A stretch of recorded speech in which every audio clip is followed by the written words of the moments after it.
ये समय खेतों में हल चलाने का था, सो एक किसान जल्दी ही अपने खेतों में हल चलाने के लिए घर से निकला और अपनी पत्नी से कहता गया कि वह जल्दी से उसका खाना लेकर खेत पर आ जाए। सो जब उसका चावल तैयार हो गया तो वह उसको अपने पति के लिए लेकर खेत की तरफ चल दी। खेत पर पहुंचकर उसने खाना उससे कुछ दूरी पर रखा और बोली, ये रहा तुम्हारा खाना। मैं अभी यहाँ ठहर नहीं सकती, सो मैं जा रही हूँ। किसान बोला, ठीक है, और अपने काम में लग गया।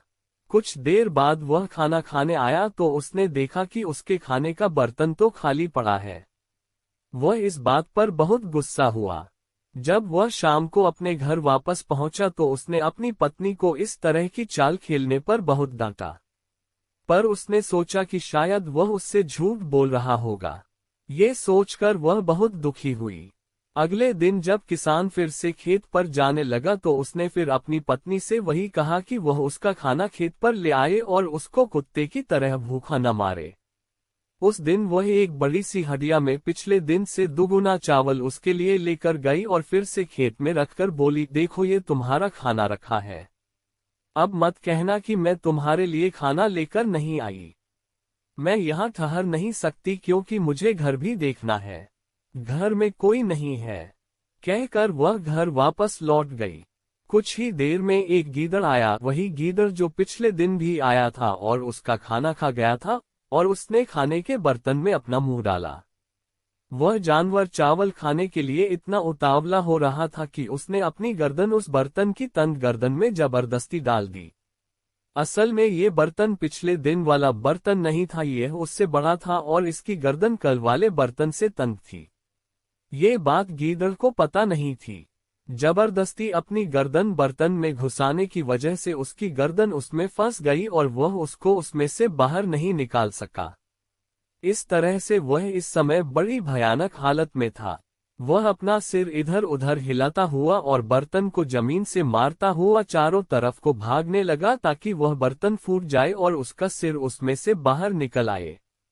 जमीन पर बर्तन मारने की आवाज काफी हो रही थी, सो उससे किसान का ध्यान उधर आकर्षित हुआ। ये देखने के लिए कि यह आवाज कहाँ से आ रही थी, किसान ने इधर उधर देखा तो देखा कि एक गीदड़ उसके खाने के बर्तन को लिए हुए इधर से उधर घूम रहा है और उसे जमीन पर पटक रहा है। उसने तुरंत अपना बड़ा वाला चाकू उठाया और गीदड़ की तरफ भागा। अरे तू ठहर जा जरा, तो तू है चोर मेरे खाने का। तूने ही कल मेरा खाना चुराया और तू ही उसे आज भी चुराना चाह रहा है। गीदड़ चिल्लाया, मुझे जाने दो किसान भाई, मुझे जाने दो। मुझे इस बर्तन में से बाहर निकाल दो तो मैं तुम्हें वही दूंगा जो तुम चाहोगे। किसान बोला, ठीक है। और यह कहकर उसने अपने खाने का बर्तन तोड़ दिया और गीदड़ को आजाद कर दिया। गीदड़ चैन की सांस लेते हुए बोला, धन्यवाद किसान भाई, धन्यवाद। तुम्हारा बहुत बहुत धन्यवाद, पर तुम आज का ये दिन कभी नहीं भूलोगे। कहकर गीदड़ ने उसे गुड डे कहा और राजा के महल की तरफ चल दिया जो वहां से कुछ दूरी पर था। शाही कमरे में पहुंचकर गीदड़ बोला, राजा साहब आप मुझे हुक्म करें तो मैं आपकी बेटी की शादी तय करा दूं। आप मुझसे गुस्सा मत होइएगा। मुझे इस मामले पर योर मैजेस्टी से बोलना तो नहीं चाहिए था। अगर मैंने राजकुमारी के लायक एक लड़का अभी हाल में न देखा होता तो। राजा बोला, तुम उसको यहाँ लेकर आओ तो फिर हम उसको देखते हैं। सो गीदड़ तुरंत ही उल्टे पैरों वापस लौट गया और किसान के घर पहुंचा। उससे उसने तुरंत ही पड़ोसी राज्य के राजा के पास तैयार होकर चलने के लिए कहा। उसने कहा कि वह उसको अपना दामाद बनाने के लिए उसको देखना चाहता था। पहले तो किसान अपने बेपढ़े लिखे और गरीब होने की वजह से कुछ सकुचाया। वह एक राजा से कैसे बात करनी चाहिए, वह इस बारे में क्या जानता था।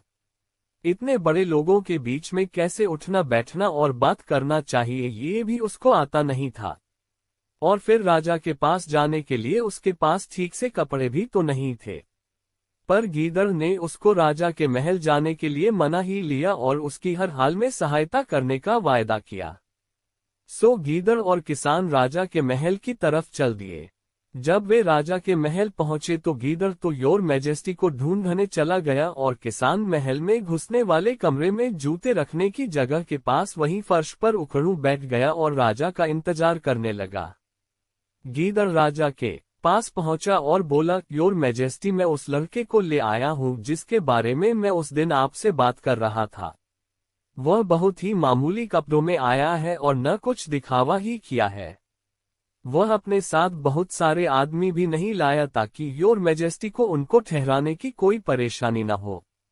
योर मैजेस्टी को इस बात का बुरा नहीं मानना चाहिए बल्कि उसकी समझदारी की तारीफ करनी चाहिए। राजा ने उठते हुए कहा, बिल्कुल बिल्कुल, चलो मुझे उसके पास ले चलो। गीदड़ राजा को वहां ले आया जहां वह किसान को छोड़ गया था और बोला, ये यहाँ है। राजा गीदड़ से बोला, क्या ये जो जूतों के पास उखड़ू बैठा है? फिर राजा किसान से बोला, अरे दोस्त, तुम वहां ऐसी जगह क्यों बैठे हो? किसान बोला, यह एक अच्छी और साफ सुथरी जगह है योर मैजेस्टी, और यह जगह मेरे जैसे गरीब के बैठने के लिए ठीक है।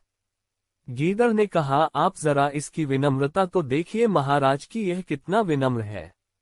राजा बोला, तुम आज की रात हमारे महल में रहोगे। कुछ मामले हैं जिनके बारे में मैं तुमसे बात करना चाहूंगा। कल अगर सुविधा हुई तो फिर मैं तुम्हारा घर देख कर आऊंगा। उस शाम राजा, किसान और गीदड़ तीनों बात करते रहे। जैसी कि किसान से उम्मीद की जाती थी, किसान बार बार धोखा देता रहा और चालाक गीदड़ बेचारा मामलों को संभालता रहा। आखिर राजा इस रिश्ते के लिए तैयार हो ही गया। पर कल क्या होगा? गीदड़ रात भर अपने दिमाग में इसी बात पर विचार करता रहा। जैसे ही राजा और किसान अगले दिन सुबह उठे तो गीदड़ ने उनसे शादी की इजाजत मांगी और राजा ने हाँ कर दी। तुरंत ही गीदड़ किसान के घर की तरफ गया और उसके घर में आग लगा दी। और जब वे वहां आए तो वह रोता हुआ दौड़कर उनके पास गया और बोला, राजा साहब, मैं आपसे प्रार्थना करता हूं कि आप लोग और पास मत आइए। इस आदमी की जायदाद और मकान सब कुछ जल गया है। लगता है कि यह इसके किसी दुश्मन का काम है। मैं आप लोगों से प्रार्थना करता कि अभी आप लोग यहां से चले जाइए। सो बेचारा सीधा साधा राजा वहां से लौट गया। कुछ समय बाद राजा ने अपनी बेटी की शादी गंवार बे पढ़े लिखे किसान से कर दी।